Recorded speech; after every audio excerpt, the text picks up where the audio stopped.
Nigel Farage. Thank you, Donald, and good evening, everybody. Well, a remarkable piece of polling, exclusive piece of polling by LBC, shows there are more Britons who would rather leave the European Union than maintain Northern Ireland as part of the United Kingdom. And no surprise that 3/4 of those who chose that had actually voted Brexit. So what is going on here? Well, I think over the last half a century, we've had an increasing sense of detachment from Northern Ireland. It has felt less and less part, integrally of the United Kingdom. And, you could talk about the Anglo-Irish Agreement back in the mid-1980s. You could talk about the peace deal and, to an extent, degrees of joint sovereignty with the Republic of Ireland. But I don't think it's just that. It's this. There is a growing mood of pessimism about Brexit, about the time it's taking, about whether Brexiteers will get what they actually wanted on fisheries or anything else. And the absolutely key demand from that lovely Monsieur Barnier, or Monsieur Barrier, as I think he should be called, is Northern Ireland. So we've had an agreement last week that will move to a transition.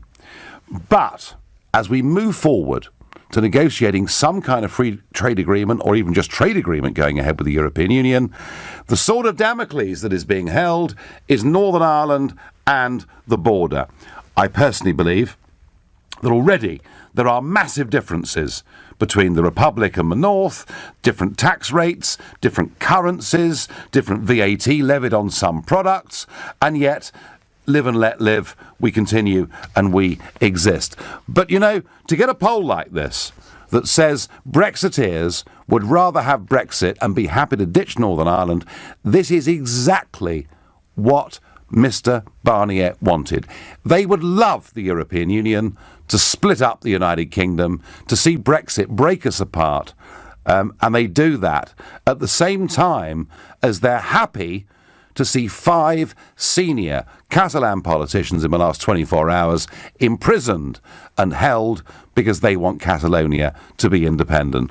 But that's what Europe wanted from the start. So I'm asking you, is it now time, after 30 years of trouble, after huge expense, after much blood has been expended, is it now time for us to cut adrift Northern Ireland so that in June we can get the kind of trade deal that we want? Because actually, on everything else, there appears to be agreement. Now, not my kind of agreement, but Theresa May's kind of agreement.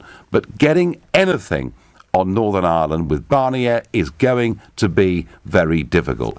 Is it time we prioritise Brexit over Northern Ireland being part of the United Kingdom? And I will not give you my opinion on this just yet, because I'm keen to hear yours. And David is calling from Worksop. He's my first caller on the show this evening. So, David, is it Brexit or is it Northern Ireland, or is this a really false choice? I'm sorry, it's Brexit, and there's no argument. They're going to drag this on and drag it on and drag it on. They've never even shown any interest in the Troubles in years gone by when we were having to deal with it. And I just said to your producer, why don't we let Northern Ireland have a referendum to leave the United Kingdom? Because Northern Ireland wants to stay in the EU, then they can stay in the EU. We wouldn't be Well, isn't this a bit like Scotland, David? That a lot of people in Scotland voted in that referendum in 2014 to leave the United Kingdom, but actually, if you gave them the referendum independently, do they want to be part of the European Union instead? You might be surprised how many Scottish nationalists rather change their minds. Well, I don't understand. They keep saying that we've got to keep the peace with the Good Friday Agreement. Yep. I'm puzzled to this, because I sort of was around there, and you had Protestants killing Catholics and Catholics killing Protestants and murdering people and doing all sorts of nasty things. And they're saying that because we've got the agreement, if we have a hard border, that's going to start again. So are we not being blackmailed by people who did nasty things before, who are threatening to do nasty things again, like kneecapping and putting drills through soldiers' heads, and little things like that? Well, actually, David, I've not heard voices on either side of the border suggesting that because Britain's leaving the European Union, we're going to go back on those agreements that were made 20 years ago.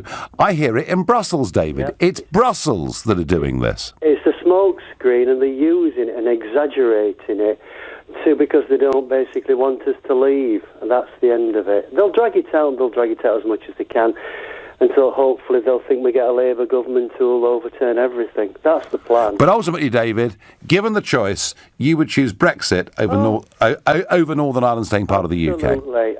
It's cost us millions, that country. But it's part of our country, David. Well, life moves on, and I'd love for the English to have a referendum to come out of the United Kingdom. Right. Thank you, Nigel. Well, what about the poor Welsh? I mean, they voted Brexit as well. I love the Welsh. Yeah, well, we could have England and Wales together. And Scotland, at the end of the day, is going to choose the UK over Brussels, isn't it? I don't know. I think SNP's losing a lot of its persona as time goes on, and the Scottish fishermen, quite right, are absolutely utterly furious. As they should be. They should be. But I mean, David, if we were to say, all right, to hell with you in Northern Ireland, you know, we're going for Brexit, you're the obstacle, you're ruining it. I mean, constitutionally and morally, wouldn't that be an awful thing to do? Of course it would. It would, but I suppose Northern Ireland's got to decide, does it want to be with the United Kingdom or with the European Union? It's not fair that, have we got 66 million people? Well, that's legally, David, yeah. In Northern Ireland, you've got about 1 million. Is it fair that... Slightly more than that, but yes. No, OK, so you're saying that actually the tail's wagging the dog here? Yeah. They get more money per head. I think Scotland gets much more money per head from its spending assessment. All right. So we're subsidising them, aren't we, basically? But if you had a referendum in Northern Ireland and they voted to stay part of the UK, whatever, that would, of course, prejudice our deal with Brussels. How could it, sorry? Because they're putting up the border as being an insuperable problem. I mean, I think actually through technology, or even better, to make an exemption for Irish agriculture, I think there are positive ways forward with this. Yeah, they don't want to. They'll come up with every little... I read somewhere else that they're trying to keep us in a transitional period indefinitely, and they're going to keep finding obstacles for it to continue.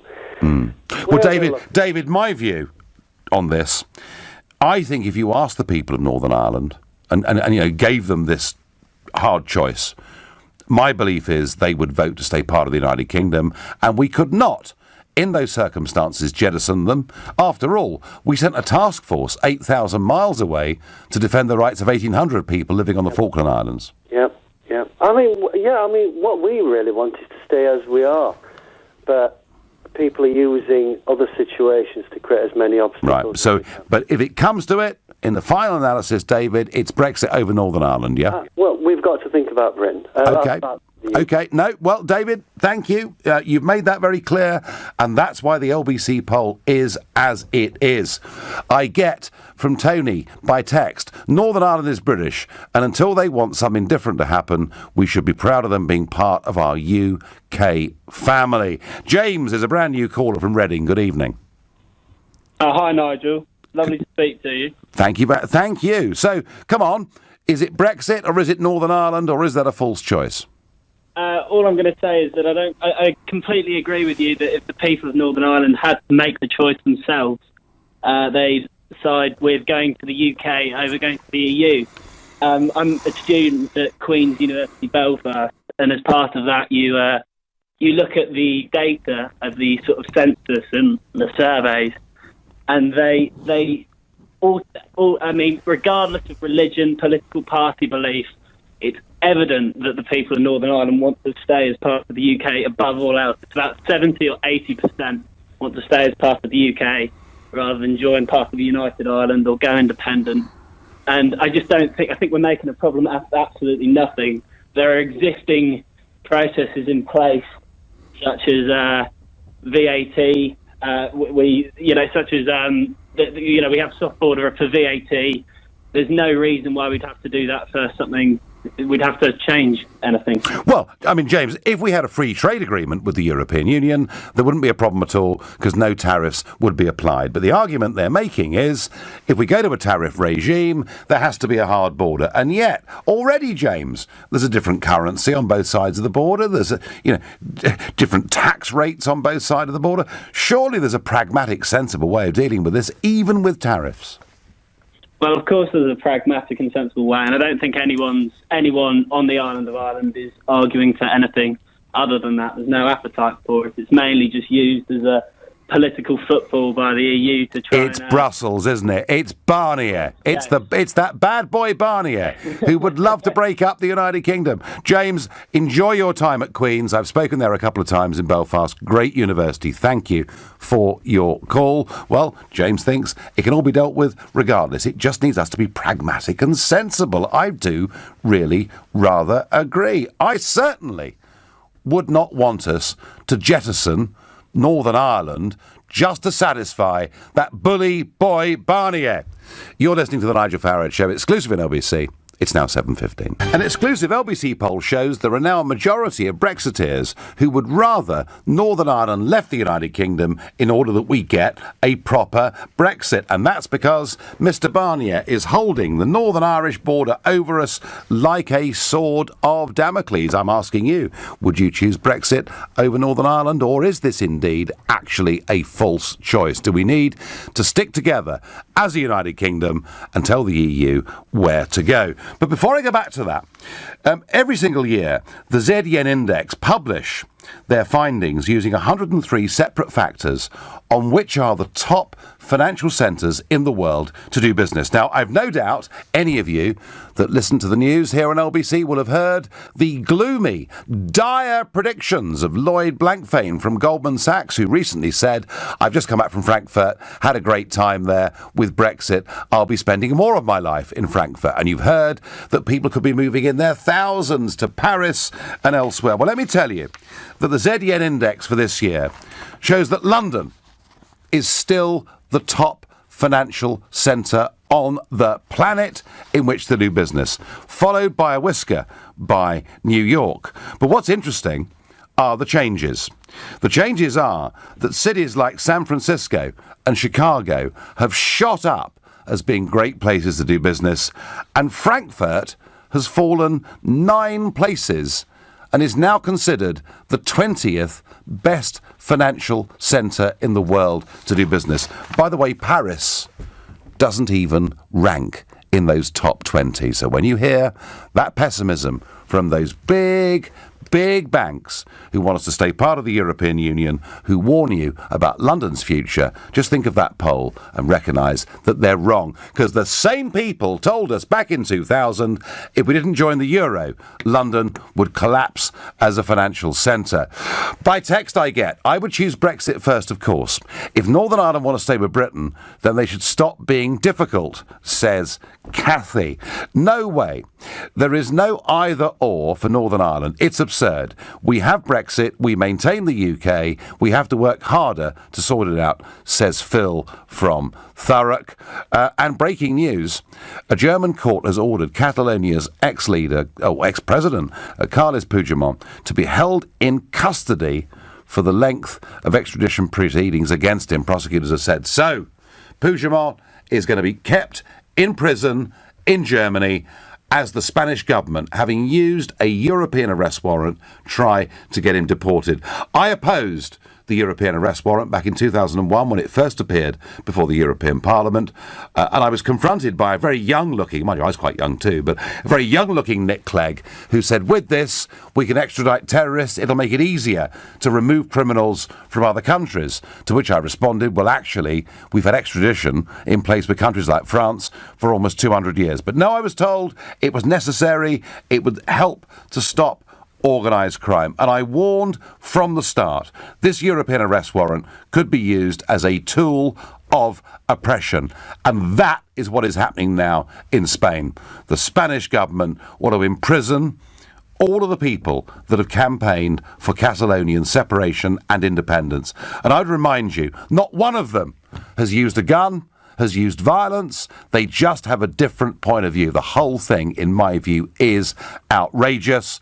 And Theresa May, let me say this to you. You want us post-Brexit to be still part of the European arrest warrant system. If anything can convince the British public that's wrong, is what is happening to Carlos Puigdemont today in Germany. We're going to go now to Colm from Omar in Northern Ireland. Colm, were you shocked when you saw the LBC poll this morning? No, I'm happy. Happy? Yeah. Nigel, you keep saying that France is holding this border thing. The border, the problem has always been there. Brexit is causing it to come apart, and the DUP are bloody pushing for it. They won't let Irish Language Act. It's our culture. This is our country. This is Ireland. So why can we not speak our own language in it? The DUP are a small percentage. They're the only ones that want to stay with the UK. The majority of Ireland want to leave or want to be United Ireland. So you're an Irish nationalist, Colm, yeah?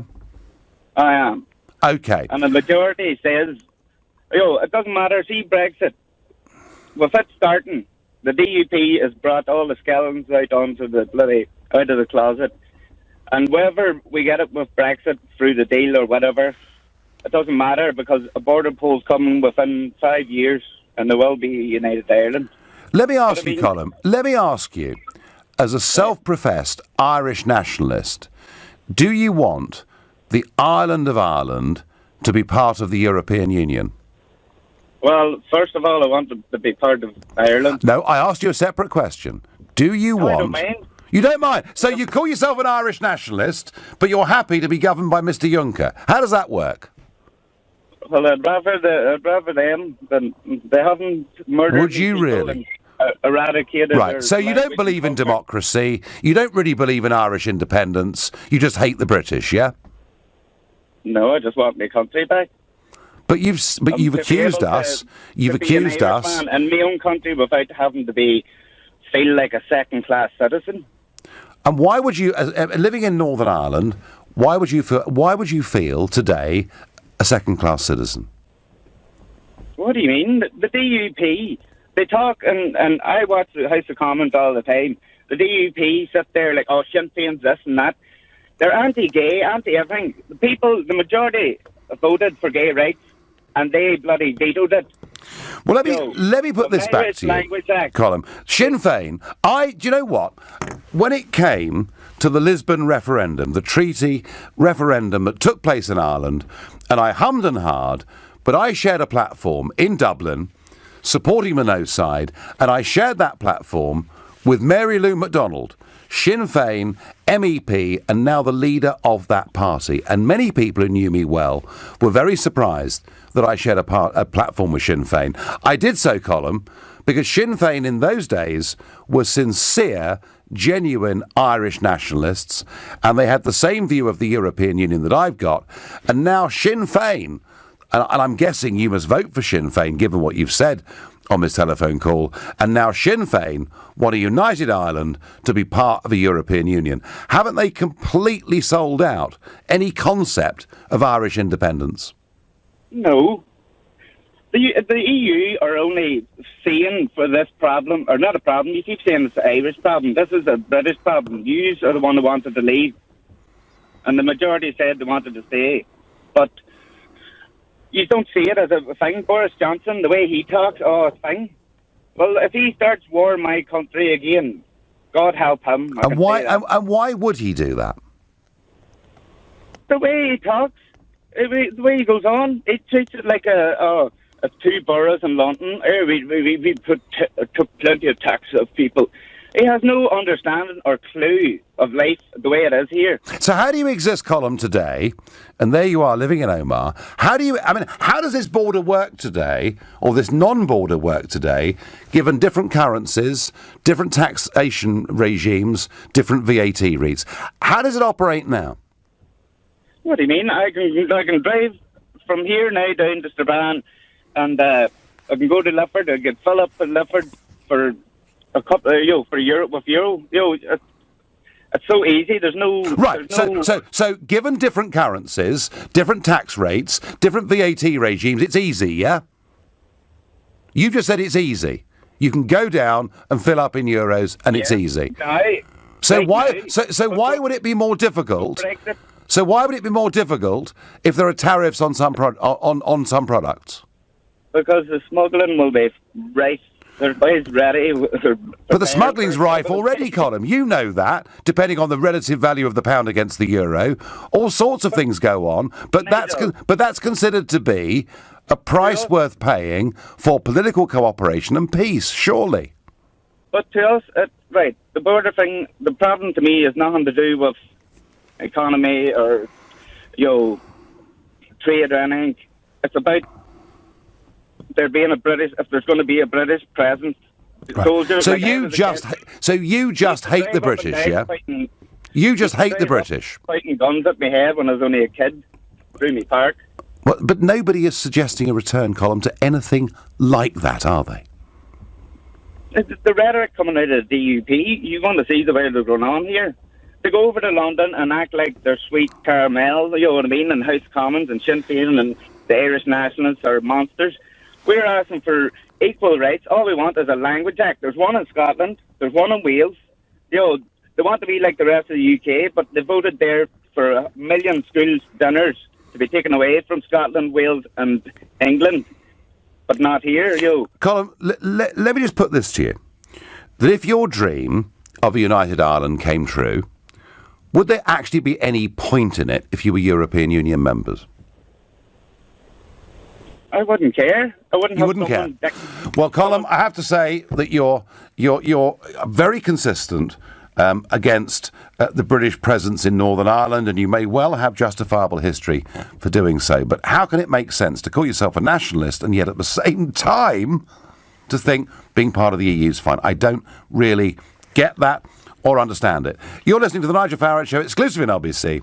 It's now 7:30 in time. An LBC poll reveals there are more Brexiteers now who would ditch Northern Ireland provided Brexit went through. I'm asking you, are you now prepared to get rid of Northern Ireland? I'm certainly not, and I don't think it should ever come to that. We need a very strong Prime Minister to stand up to Monsieur Barnier, who's made this a problem. And as I'm saying these words, there is a Jewish protest taking place down in Parliament Square. It is aimed at Jeremy Corbyn. I guess it's aimed a bit at Ken Livingstone and many others. The Labour Party, I think, actually genuinely in some trouble over this. And I think the mural that Corbyn said should not be removed was so blatantly anti-Jewish as to almost not be true. And I was a party leader of UKIP, and we were accused of all sorts of things, but mercifully, many couldn't provide the evidence. If I found anybody in UKIP who had been a member of an extreme group or organisation, we expelled them immediately. Corbyn's apologised for what he called pockets of anti-Semitism that exist within the Labour Party. Goodness me, if I'd ever said that, I would have been completely and utterly finished. I do think the Labour Party has a very major problem over this, and this story is going to run and run. The other big news is, I have to say, that on Thursday I was in Brussels, and I said to you that I felt Theresa May was struggling to get the level of solidarity from her European partners on Russia that she wanted to get. And I said that because of the attitude of the Greek government, the Hungarian government, the Italian local recent elections. And yet, actually, she did achieve, I thought, far more than I'd ever expected on that show in terms of people expelling diplomats. But none of this, of course, stopped the wonderful Anna Soubry, Member of Parliament for Broxtowe, who spoke in the House of Commons earlier on today and said that our EU colleagues had acted much more quickly and with more probity against Russia than that horrible Trump fella in the US. Here she is.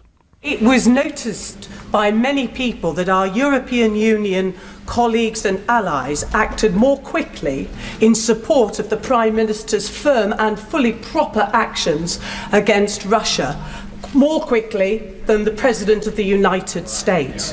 What what guarantees can she give us? What confidence can she give us that we will continue to have that great relationship with our fellow members of the European Union once we've left the European Union?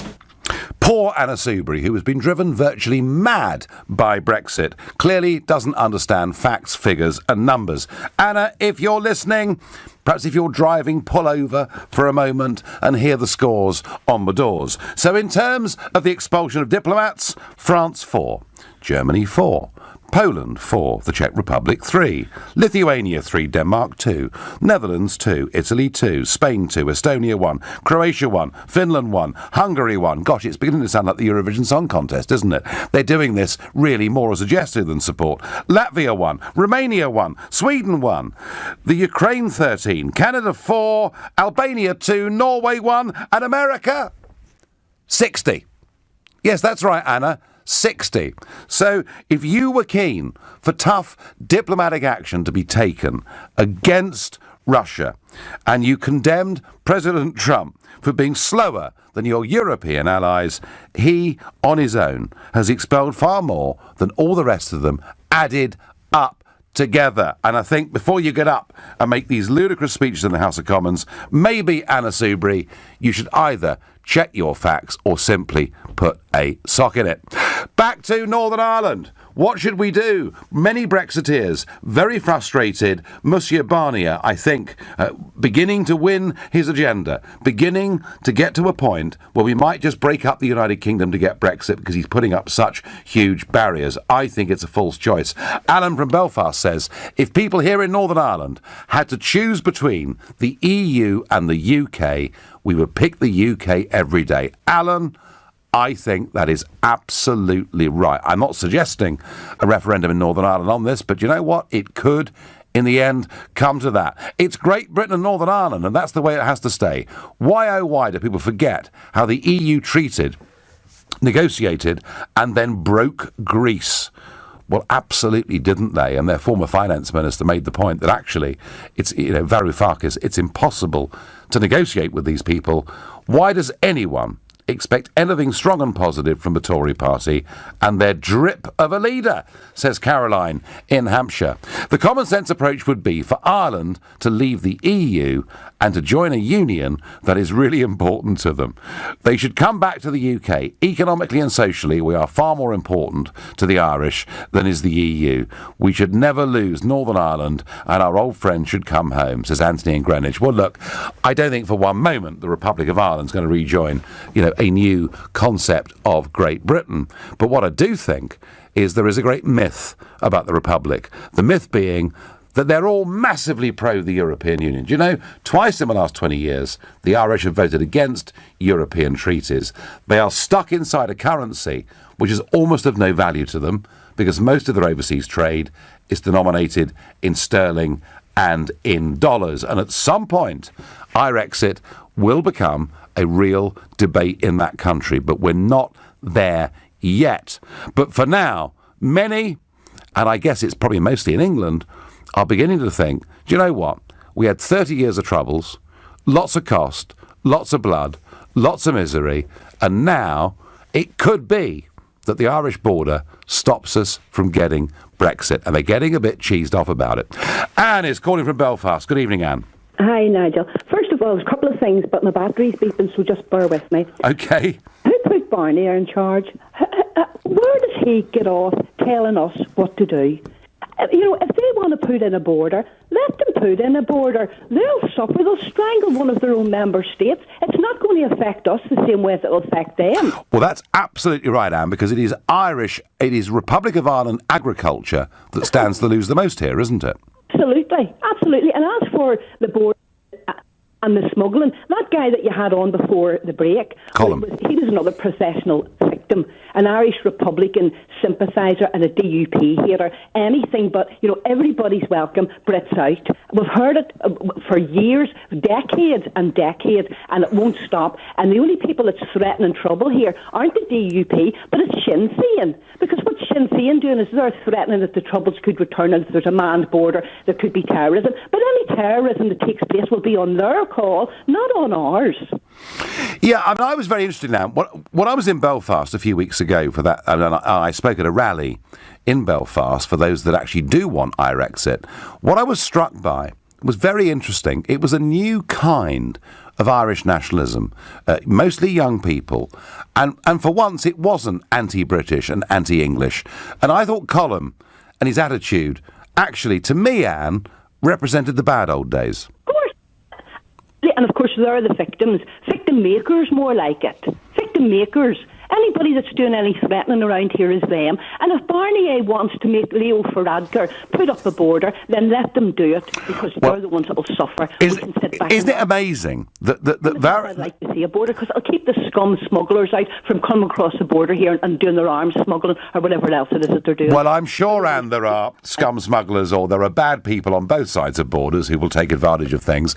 So let's not just put all the onus of that on the South. But Varadkar appears to be putting Brussels above the interests of his own farmers, which I find absolutely fascinating. And, you know, clearly there's been a big change in Northern Ireland. 15, 20 years ago, I thought Northern Ireland was the most Eurosceptic bit of the United Kingdom, and it was, until Sinn Féin completely changed their position.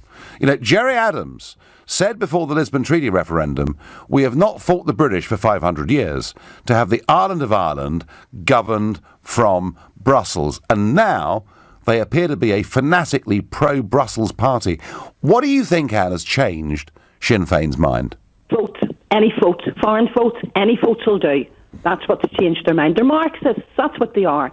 They're not Irish nationalists. Oh, you must be kidding me. The Irish people are being strangled. Absolutely strangled by immigration.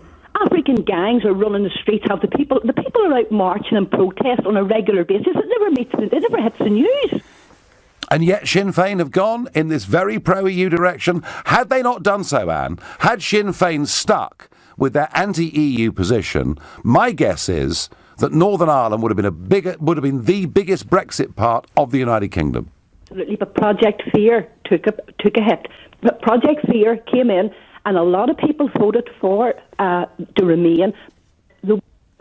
They believed what George Osborne said. They believed what the big banks, big businesses said, and the CBI and all the rest of it. They believed it. And nobody could blame them for believing, because the propaganda was, humongous. And Sinn Féin are up to their necks in it. Well, Anne, finally, very quickly, you've seen the LBC poll. Does it worry you that there could come a point where Northern Ireland gets ditched? No. No? No. We'll all stick together, yeah? I think so. I think if we have a vote here tomorrow, we'll vote to stay with you. I think you're absolutely bang on the money, and I thank you. You're listening to the Nigel Farage Show, exclusively on LBC. It's now 7:45. Well, Michel Barnier would have been very happy this morning, a very happy bunny, with the LBC poll showing that now there are more Brexiteers that would happily sacrifice Northern Ireland if that meant they'd get the Brexit they wanted. I'm asking you, is it time to ditch Northern Ireland? I get by text, we are the United Kingdom. United we stand, divided we fall. The EU would prefer the latter, wouldn't they ever? They've already threatened to take Gibraltar off our hands, says Gaynor in Hull. David here, now this is very interesting.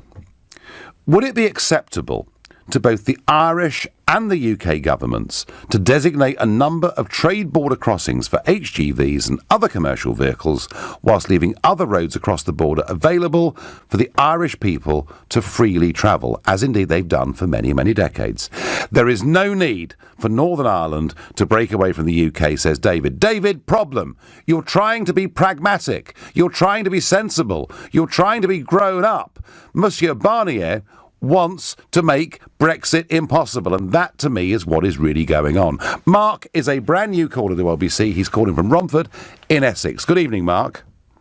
Good evening, Nigel. Pleasure to talk to you. I'm a great admirer, a great fan of yours. Well, that's very sweet of you, Mark. Now, Mark, Northern Ireland. We've had difficulty with Northern Ireland. We know that, but it's part of our country, isn't it? It is, too right. I speak as a former and proud member of the British Armed Forces, British Army. I've done 2 tours of duty in Northern Ireland, and I see friends of mine killed, which haunt me till this day. And the bigger message is there's been a lot of blood spilt on both sides, but the amount of British soldiers I see killed and maimed and psychologically affected, if Theresa May gives up Northern Ireland so we can get out of Europe, she should be disgraced of herself. And remember, Northern Ireland is part of the UK, and collectively we voted as a majority to leave the EU. If we give up Northern Ireland, not only are we playing into Sinn Féin's hands for what they want, we're playing into Europe's hands as well. And then if they think they can do that and get Northern Ireland off of us, they won't stop at nothing to have Gibraltar off us next, as you quite rightly pointed out previously. I mean, there is part of the agreement last week is the so-called backstop position, something that Theresa May said in the House of Commons no British Prime Minister could ever accept, and yet it's there as part of our next phase of negotiations, which would effectively put Northern Ireland in a different constitutional position to the rest of the United Kingdom. I mean, Mark, as somebody who was there and saw some of this, if Theresa May accepted that backstop position, would that in effect be a victory for the IRA? I think it would, absolutely. And all I know is one thing, is that those fishing through into the River Thames have got more guts than what our government has. Which is why a few days up from Newlyn they were a bit pongy. But Mark, listen, very, very passionate, and you've been there on the front line, but you feel that Northern Ireland is an integral part of this country and must remain so, yeah? Absolutely, 100%.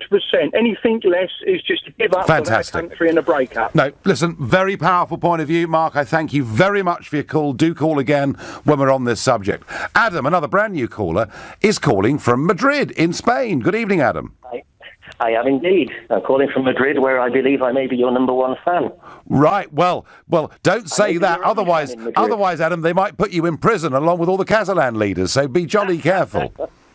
Well, I'm a Brexiteer, but I wasn't allowed to vote because I've lived outside the UK for more than 15 years. Yep. So all I can do is shake my fist at the TV and shout it's an outrage.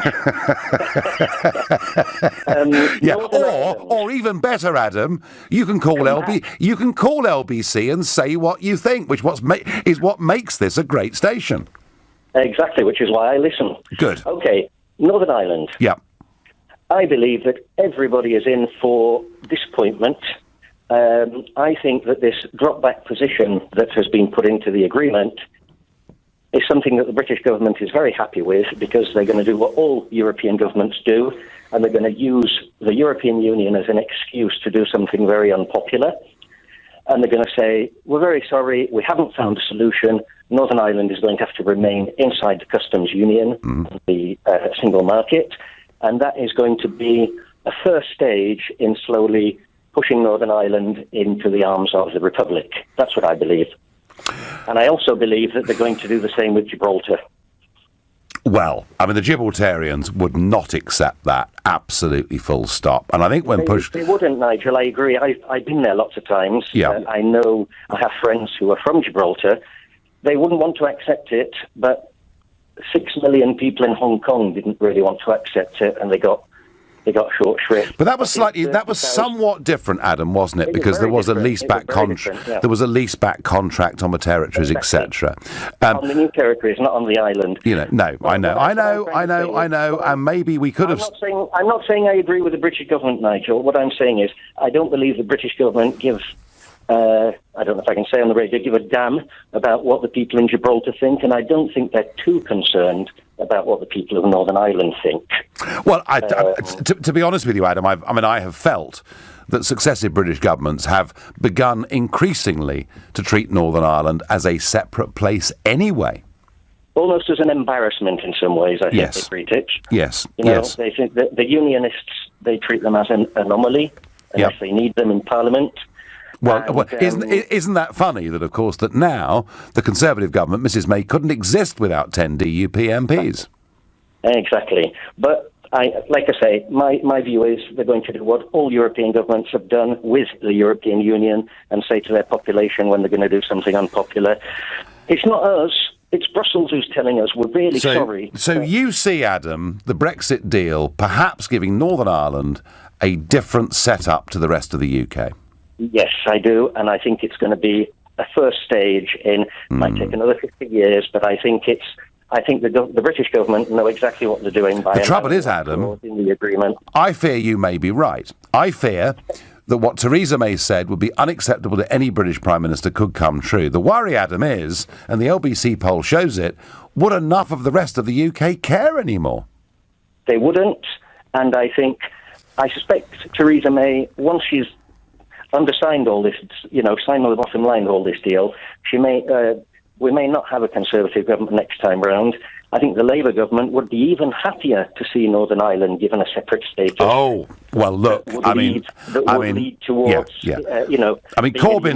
does not believe. Corbyn does not believe in Northern Ireland being part of the United Kingdom. Of that, there is absolutely no doubt whatsoever. Adam, great call. Thank you very much indeed for not shaking your fist, but for picking up the phone. Another Adam on the line, but this time from Carrickfergus. Good evening, Adam. Hi, Nigel. I just wanted to call, actually, very disappointed to hear the poll by the LBC listeners. Yes. And I'd like for you, actually, correct me if I'm wrong, but I think Northern Ireland are the England and especially Great Britain's closest ally, not America. In 2 world wars, the people of Northern Ireland and Ulster volunteered to go when everybody else had to be conscripted. The Ulster people volunteered to go and fight. And it must be very disappointing to hear that people in England, Wales and Scotland would sell Northern Ireland out so quickly. I think together. I think you're right. Adam, also, please don't forget, there were 50,000 people from what is now the Republic of Ireland who also volunteered and were killed in the First World War. Many in the Second World War too. Totally understand, but this has been thrown around this term quite a lot recently with the whole Russia thing going on.